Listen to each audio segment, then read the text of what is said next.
tal? Bienvenidos, les saluda Claudia Palacios. Vamos a dedicar este programa a tratar de entender los resultados que ha presentado hoy la ETB de su gestión durante el último año. Muy importante entenderlos porque, como todos sabemos, es una empresa que está en proceso de venta y esa venta ha generado mucha discusión dentro del sindicato y otros actores de la ciudad. El presidente de la ETB, Jorge Castellanos, nos acompaña para hablarnos de este tema. Bienvenido, doctor Castellanos. Claudia, muchas gracias. Buenas tardes. Bueno, yo veo aquí unas cifras que me llevan a pensar si uno podría calificar el balance como agridulce. ¿Por qué? Porque hablan de haber aumentado en 70% los clientes, pero también hablan de unas pérdidas de 255.000 millones en 2016, unas pérdidas integrales. ¿Es agridulce el balance? Sí, pero yo diría que más dulce que agrio. Permítame explicarle. En toda empresa hay cosas que se pueden controlar a corto plazo y en ellas tuvimos unos resultados muy positivos. Ahora, la empresa, esos resultados hay que interpretarlos dentro del contexto de la empresa. Y la empresa está en una situación, yo diría, retadora hacia adelante. Hay unos desafíos muy grandes que tenemos que superar y que son muchas de las razones que dieron lugar a la situación en la cual se encuentra y a la decisión del distrito de vender sus acciones. ¿Por qué una compañía de esas que podrían estar mirando el proceso de venta con cierto interés debería decir yo quiero comprar la ETB si tiene 255.000 millones de pérdida integral en 2016? Correcto, la palabra es pérdida integral. La pérdida integral es un concepto más que todo contable, es que viene al final de todo el estado de pérdidas y ganancias. Pero lo que cualquier propietario o gestor de una empresa quiere hacer es que operativamente esa empresa produzca resultados, produzca un margen operativo. Y el margen operativo de ETB venía cayendo desde el año 2011 hasta el año 2015 y el año 2016 fue el primer año que repuntó. Entonces, eso es lo más importante, eso es lo fundamental de una empresa y el resultado fue mejor incluso que las expectativas que teníamos internamente nosotros y las que tenía el mercado en general, la bolsa de valores con respecto a la empresa. Eso es lo dulce. Lo agrio es que venimos de un proceso de mucha inversión y como se compró una gran cantidad de capacidades, fibra óptica, televisión, teléfonos móviles, esas inversiones del pasado hay que depreciarlas. Es una regla contable que todas las empresas deben cumplir. Entonces, un resultado operativo muy bueno que por primera vez repunta y va hacia arriba, después lo agotan unas pérdidas contables y se llega a una pérdida integral bastante grande. Póngame un ejemplo de lo que usted dice, inversiones que hay que depreciar. Y además, quiero entender si hay que depreciarlas porque pues ese es el flujo normal de los bienes cuando se compran o porque la compra fue inadecuada o mal hecha. No, no tiene nada que ver con que sea inadecuada o mal hecha. Primero que todo son las reglas de contabilidad. Cuando una empresa compra un bien, una máquina para producir lo que sea, en el caso nuestro, una fibra óptica, una televisión, unos móviles, tiene por reglas contables que en los siguientes años ir castigando esa inversión. Por ejemplo, temas como el de la fibra óptica. Cada año hay que hacer un cargo contable equivalente a una décima parte de esa inversión que se hizo en el pasado, sea buena o sea mala. Hay que hacerlo porque son las reglas contables para ir provisionando la necesidad de reemplazarlas muchos años en el futuro. Puede que la fibra óptica dure 20 años y no sea necesario reemplazarla antes de 20 años, pero las reglas contables exigen, por claridad y por competencia, por una serie de consideraciones, que cada año se haga un cargo contable. Entonces, como le decía, en lo operativo, en la plata que le entra a la compañía por ventas, menos el costo de hacer esas ventas, el margen operativo ha ido repuntando. Y eso es lo que va a mirar. El margen operativo repuntó por primera vez en el año 2016, 6%. Venía cayendo de 756.000 millones en el año 2011 a 403.000 millones en el 2015 y por primera vez, que es lo realmente importante, repuntó un 6% Eso es a lo que se llama 425. el EBITDA. Eso es lo que llaman el EBITDA, esa palabra tan difícil, compleja y uno no sabe realmente qué significa. Y son utilidades antes de algunos cargos, utilidades operativas. O sea que esos 255 mil millones de pérdida integral, como ya nos ha explicado ustedes, porque empiezan a hacerlas, a castigar las inversiones hechas en el pasado. Pero entonces la pregunta ahorita es, ¿por qué esa diferencia entre las pérdidas integrales en 2016 y las pérdidas integrales en 2015, que fueron 37 mil millones? Por las bellezas de la contabilidad que le he explicado en unos momentos. Déjeme pasar a la explicación como de una economía familiar. Uno tiene sus ingresos y sus gastos. La diferencia entre lo que le entra a uno y los gastos es lo que llamamos el EBITDA. Es precisamente eso. Y como le digo, ese flujo venía cayendo por 5 años y repuntó por primera vez. Eso es increíblemente positivo. En una casa, en un hogar normal, ahí terminaría la historia. Pero bajo las reglas contables para las compañías se dice, provea, haga una reserva contable, no es plata que salga de la compañía, haga una provisión para reemplazar esto que compró en el pasado cuando sea necesario reemplazarlo. Entonces, como le digo, el EBITDA del año 2016 fue 425 mil millones de pesos.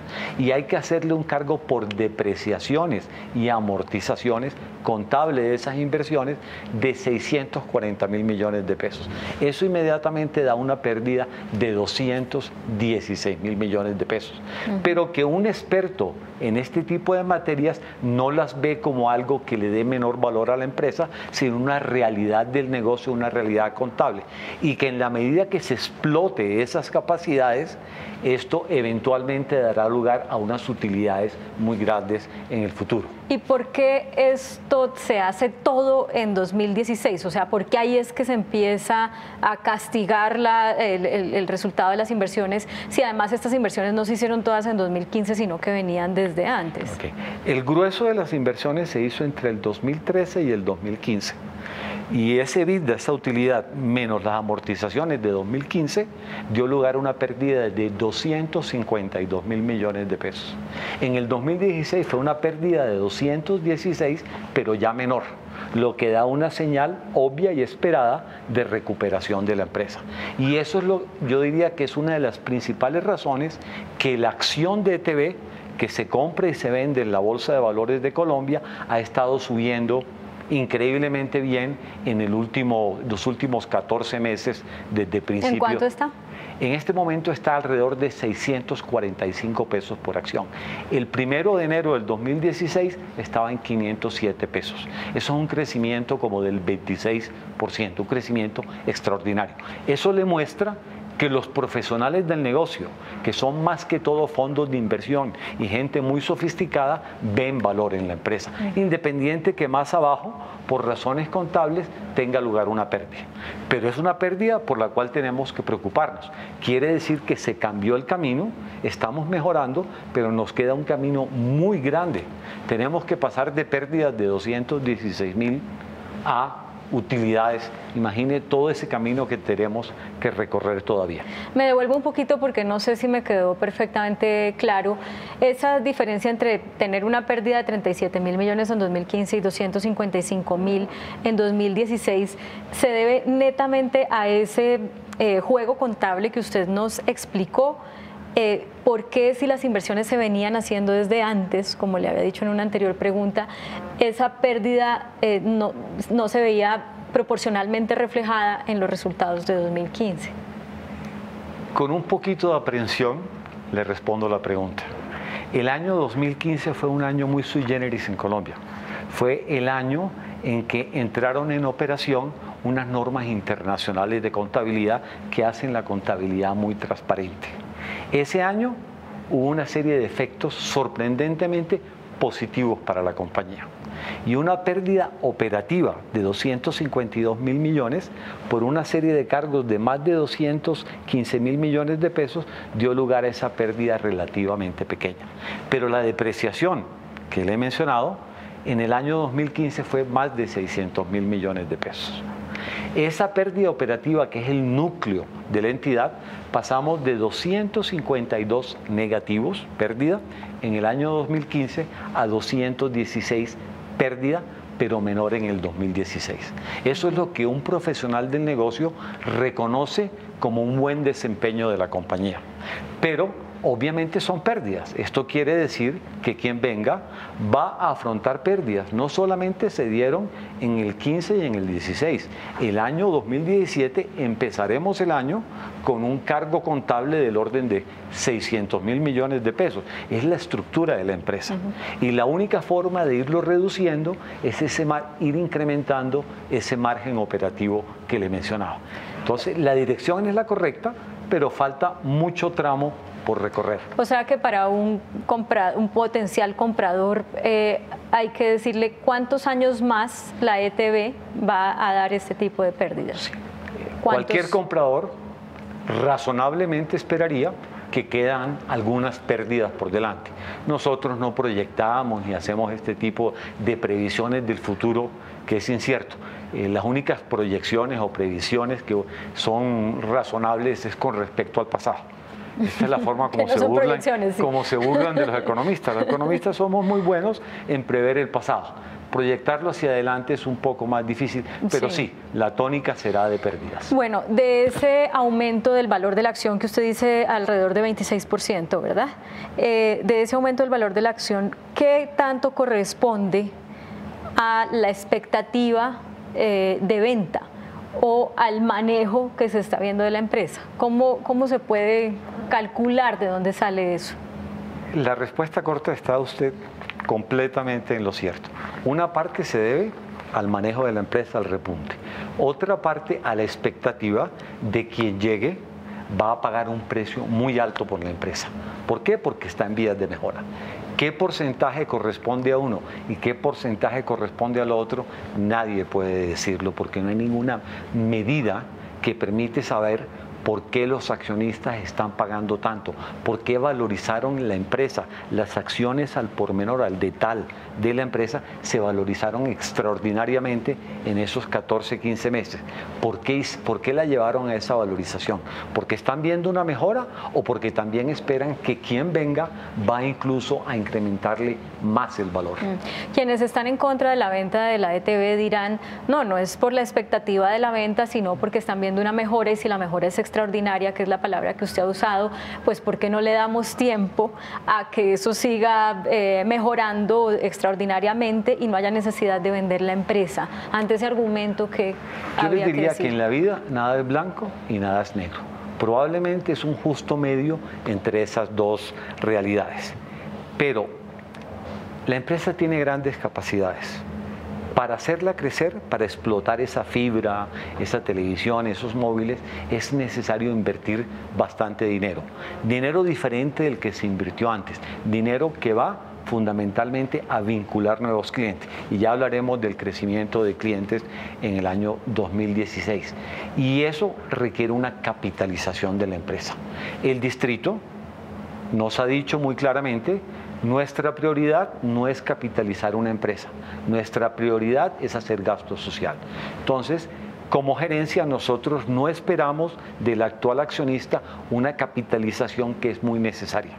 Si tuviéramos más patrimonio, más capital, podríamos competir más agresivamente, captar más clientes más rápidamente, sacarle el valor a la empresa más rápidamente. Eso no va a pasar siendo de propiedad pública. Y mientras más rápido llegue un cliente público o privado que tenga esa capacidad y reconozca que la empresa se puede explotar, va a ocurrir ese proceso de mejora mucho más acelerado. Bueno, no me odie por esta pregunta que le voy a hacer, pero Claudia, si usted fuera, si el dueño de la empresa no fuera el distrito y usted fuera su gerente, como en este caso, ¿usted le recomendaría al dueño vender o conseguir la plática para capitalizarla? Es lo mismo, es lo mismo. Yo les recomendaría, haga lo que haga. Nosotros en la ETB necesitamos capital. Usted puede o darnos ese capital y arriesgarlo, porque es una industria muy riesgosa, y haremos lo mejor posible para hacerlo rentar. O puede ofrecerle la probabilidad, la posibilidad a alguien más de que haga esa inversión y va a cobrar por esa posibilidad. Entonces, termina siendo más o menos, por eso se venden las empresas, porque tienen un buen potencial y el que venga, en la medida de sus capacidades de hacerla crecer, la va a explotar mejor o peor, pero va a pagar. Por eso es tan importante que cuando llegue el proceso de venta haya una competencia, para que se enfrenten las diferentes visiones con respecto a la empresa y todo eso redunde en un buen precio. Pero esas son consideraciones del dueño. Uno como gerente, la obligación que uno tiene es decirle, tenemos un activo muy bueno, se ha estabilizado, vamos en buena dirección, nos hace falta mucho tiempo y mucho espacio para recuperar lo que fuimos en algún momento, entonces necesitamos capital. Hasta ese punto va nuestra responsabilidad como gerentes. Si usted fuera el dueño. Gracias. Si fuera el dueño, pues obviamente no estaría teniendo estas discusiones. No, bueno, pero estamos en una situación hipotética. Si fuera el dueño, pues obviamente, no sé, mi visión es mucho más modesta que eso, no me hago ilusiones de ser dueño de una empresa. Pasamos por estos puestos, particularmente en las empresas públicas, muy corto tiempo. Y dejo esas consideraciones al distrito. Sí, yo sé que usted no puede entrar en esos detalles en la respuesta, pero a ver, la empresa en este momento con 126 pesos, ¿la acción cuesta cuánto? No. En este momento la acción está alrededor de 645 está más o menos. Ya. Eso, la empresa, a ese valor de una acción individual, quiere decir que la empresa vale como 2,2 billones de pesos. El conjunto, el 100% de las acciones, no el 87% del distrito. Comparado esta empresa con otras de telecomunicaciones similares, ¿cómo está su valor? Yo diría que está en las líneas. Esa es una pregunta, Claudia, muy difícil de responder, por eso el distrito contrató un banco de inversión muy sofisticado, JP Morgan, para que les haga una valoración que en su debido momento le entregarán al distrito. Nosotros en la empresa no participamos en eso, pero nosotros vemos la acción y comparamos su precio con las unidades de utilidad operativa. Es un buen parámetro. Y en los términos de la jerga técnica de esto, se dice el precio de las acciones es un múltiplo del EBITDA, es un número de veces el EBITDA que generamos. Nosotros estamos en este momento a valores superiores.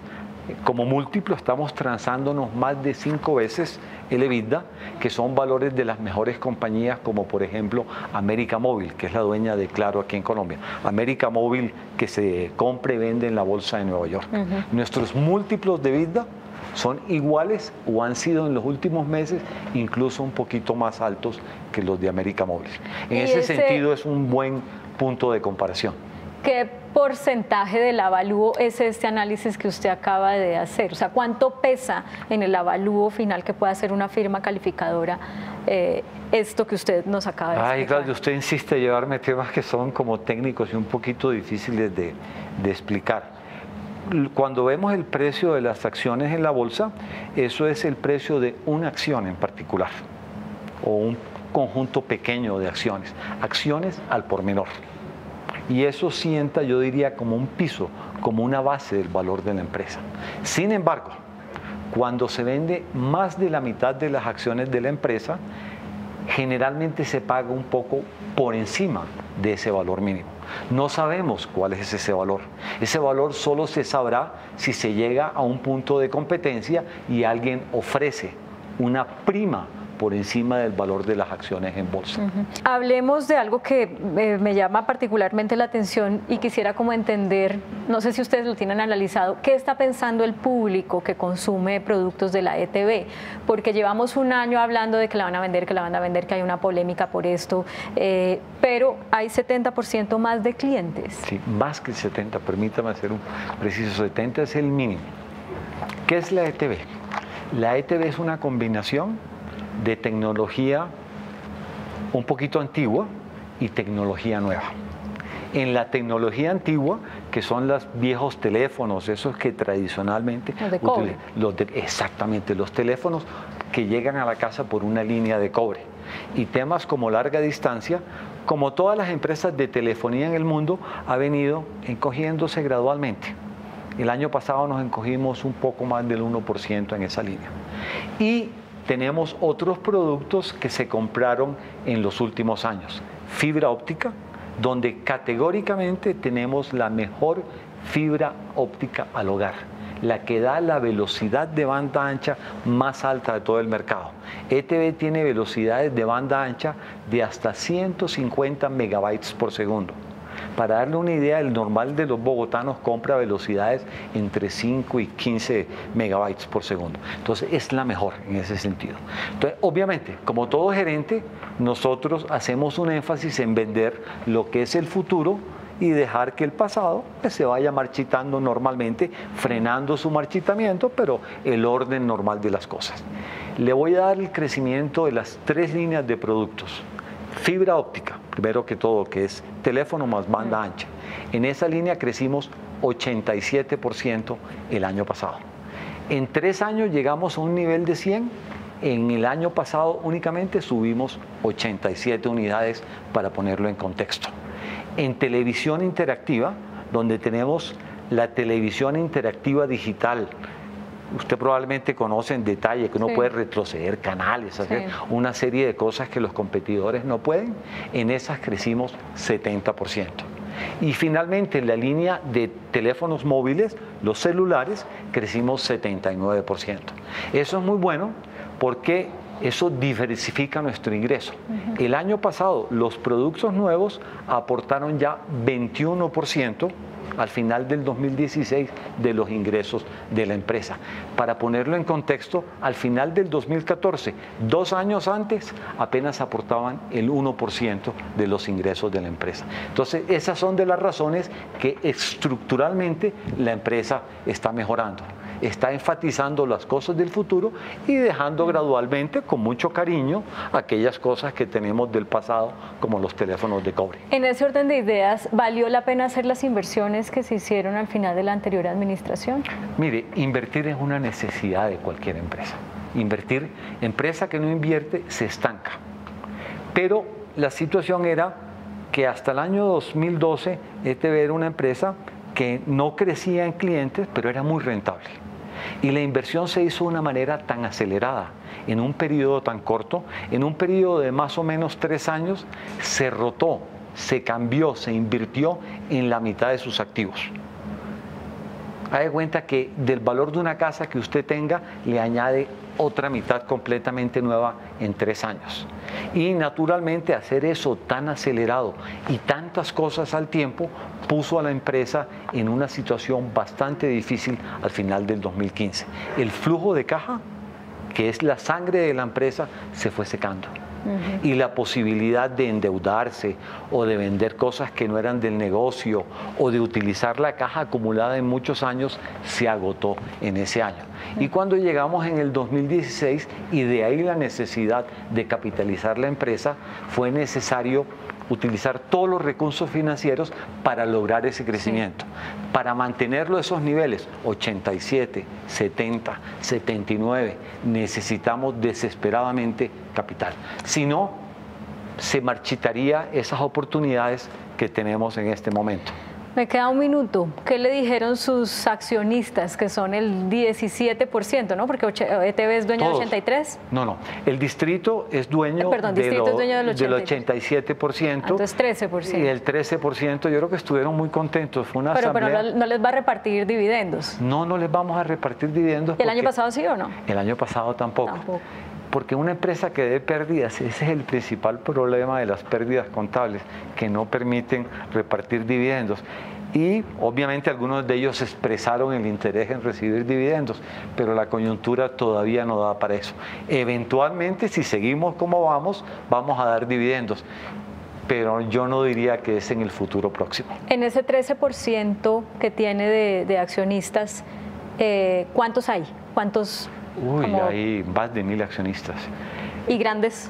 Mire, 86,5% el Distrito Capital. Sí. 2% la Universidad Distrital. Sí. Esos son los dos grandes.